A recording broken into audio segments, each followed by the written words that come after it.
আসলেই মৃত্যু কার কখন কিভাবে আসবেন এটা আসলে আমরা কেউ বলতে পারবো না। তাই আমাদের দিলবর মাস্টার উনি অত্যন্ত ভালো মানুষ ছিলেন, ওনার সাথে আমার কিছুটা উঠা বসা ছিলেন।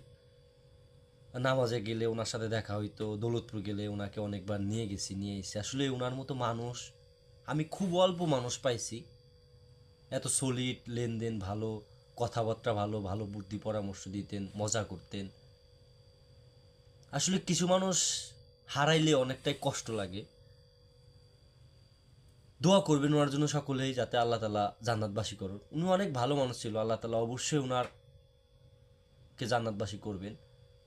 উনি অনেক নামাজি ছিলেন, আমাদের মুসলিমনগর মসজিদের মসজিদও ছিলেন। আসলেই মৃত্যু একেবারে আমাদের কাছে। হাজার হাজার কোটি টাকা কামাইলেও আমরা মৃত্যু কখনো আমাদের ছাড়বে না, সেটা বাস্তব। এই হামান কারণের এদের তো কোটি কোটি টাকা ছিল, তারপরেও মৃত্যু তো এদের কাছ থেকে কখনো পালাইতে পারে নাই। তাই আমরাও মৃত্যুর কাছ থেকে কখনো পালাইতে পারবো না। সকলেই দোয়া করবেন সকলের জন্য, আল্লাহ যেন সকলকে হেদায়েত দান করেন, সাথে আমাকেও যেন আল্লাহ তালা হেদায়েত দান করেন। খুবই কষ্টের বিষয় একটাই, যেই দুনিয়ায় কত কিছু কামাইলাম, কত কিছু কামাইলাম, কত পেরেশানি, কত কষ্ট, কত মোজাহেদা করলাম, কিচ্ছু নিয়ে যাইতে পারবো না, কিচ্ছু আমাদের সাথে যাইবে না। এই কোটি কোটি কোটি টাকার সম্পদ যা যা নিয়ে যাবেন, ওই একজন গরিব অসহায় ভিক্ষুকও তাই নিয়ে যাবেন খালি হাত। তাই আমরা দুনিয়া থেকে আখিরাত কামাই করার ফিকির করি। দুনিয়া তো লক্ষ লক্ষ কোটি কোটি টাকা কামাই, আখিরাত কামানোর প্রয়োজন আমাদের। আমাদের 3 মাসও আমাদের দেহে কবরের ভিতরে ভালো থাকবে না, 6 দিন পরে আমাদের নখ খসে যাবে।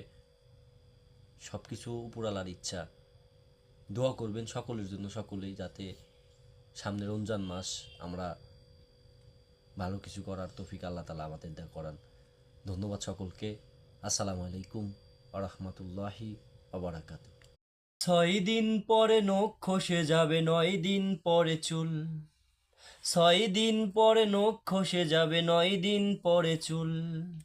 কবর গৃহ সানাম নেয়া কইরো না কেউ ভুল। কবর জায়গা ভালো নয়, কবর জায়গা ভালো নয়, কবর জায়গা ভালো নয়। আমল দিয়ে কবর গৃহ সাজিয়ে নিতে হয়, আমল দিয়ে কবর গৃহ সাজিয়ে নিতে হয়। 17 দিনে পেট ফেটে